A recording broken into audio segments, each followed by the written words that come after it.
אתה רוצה נוזל ושמשות? אני לא מעוניין. מחצלת לקמפינג אולי? טוב, בוא נתקדם. בסדר.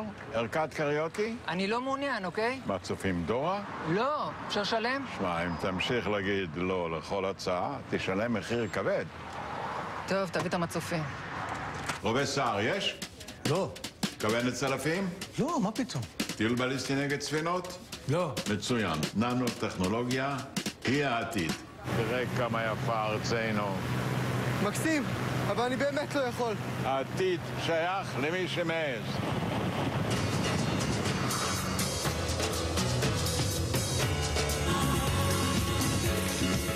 קדימה, יש עוד הרבה עבודה. מה זה, אין פה כלום. שאין כלום, אפשר לעשות הכל. I absolutely love it. The new video from the Peres Center for Peace that has now gone viral, and you can see why. A former Israeli President Shimon Peres going job hunting, and President Peres joins us now. You're funny. I have a granddaughter that forced me to become funny. So tell us Good about to the have you video. What was the purpose behind that video that's now gone viral? I'll tell you, usually the politicians in Israel take themselves very seriously. And my granddaughter thought time has come that they'll see that we are human beings. Yeah.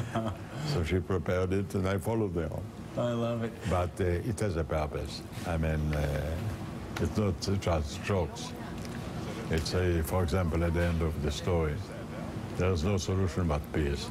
And when they say, we have nothing, and the answer is when you have nothing, you can do everything. Do everything, yes. So there was, if you want, partly humorist and partly a message. Yes. So let's move to the Middle East now. Yes. Some of the latest developments out of Israel. And Israeli military shot down a Syrian fighter jet that infiltrated its airspace over the Golan Heights. This happened Tuesday morning. It's the first time such a thing has happened in decades. Bring us the latest in terms of your point of view on where the situation stands now and where we're going. The situation is a mixed one. I mean, there are too many forces and no single force that really governs. And coming in of the IS makes it really brutal, inhumane, to cut heads of innocent people, to cut heads because they are Christians or because they are not Muslims. And I think the president did right by trying to stop it. We have to remain human being under all the circumstances. And I know the president used to say, you go to war and you have a just reason, but you have also have a just result. In this case, the reason was so alarming that the results must be clear too. And I'm very glad that many Arab countries joined in this coalition. How important is that, and how much trust should be placed in the fact that there can be collective support across the board and to the end, whatever that end might be? Because it seems that this isn't just a physical military war, but a fight against hatred and an ideology that could be devastating if it's not tamped down. You know, the terror that initially supposed to be against Israel turned out against their own people. The terrorists are destroying a state after a state to put an end to the integrity of Lebanon, of Syria, of Iraq, of Yemen, of Libya. They are trying to kill them and kill people. So it's not a classical military war where you have two camps and two nations and you have a line and you have a purpose. Here, I mean, the purpose is a protest. And the goal is to return to the 7th century. My God. Yeah. They say the Stone Age didn't stop because there are no more stones, because the age has changed. Right. And I think that the Arabs are fighting rightly for their future, for their right, and they were provoked. And it costs a great deal of human life. So I think the reasons are there. Mr. President, if in the next few weeks or months there's no deal with the Iranian government that makes the Israeli government, the American government, certain that they aren't developing a nuclear weapon, do you expect the American government to use military power to stop that program?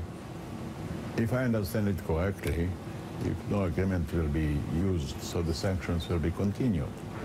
And the sanctions are quite effective. As long as the sanctions are effective, I prefer, and everybody would prefer, to use sanctions rather than to throw bombs. So what circumstances would you welcome or encourage military action to stop their nuclear program? I'm not recommending any military actions because I recommend to continue to press upon the Iranians. You know, there is somewhat an exaggeration about the power of the ones who use power. They're never as strong and they are never free of their own problems. I think Iran has internal problems that we don't see so much. There's a young generation which is sick and tired of the system, the discrimination of women, the ignorance of young. Iran has also some very serious agricultural problems. Right. So it's not as simple. We read the newspaper, but there are on the ground a great deal of pressure. Mike? Mr. President, the issue of settlements within Israel, why is it that this continued exacerbation over this issue is unable to be resolved? What are the biggest reasons? Basically, for a long time it was terror. I mean, the reason which really decided it was what happened in Gaza. We left Gaza unilaterally. Nobody forced us. We told the Arabs, the Palestinians, here you have it, free and open. And they started to shoot at us. So we asked why? What is the reason? Why? What is the purpose? And why, if we shall do the same in the West Bank? All this together brought it to a complicated point. Yet the government announced already on several occasions, and it again stopped to put in new settlements. But whenever the terror is being arose again, it returns. We have to make peace. And contrary to the impression, there are many pessimistic people, I am not. Let me say just one word. There are today in the Middle East 400 million people, very poor, most of them, but for the oily countries. And the young people don't have jobs, don't have work, don't have hope. But they have youth. 60% of them are below the age of 25.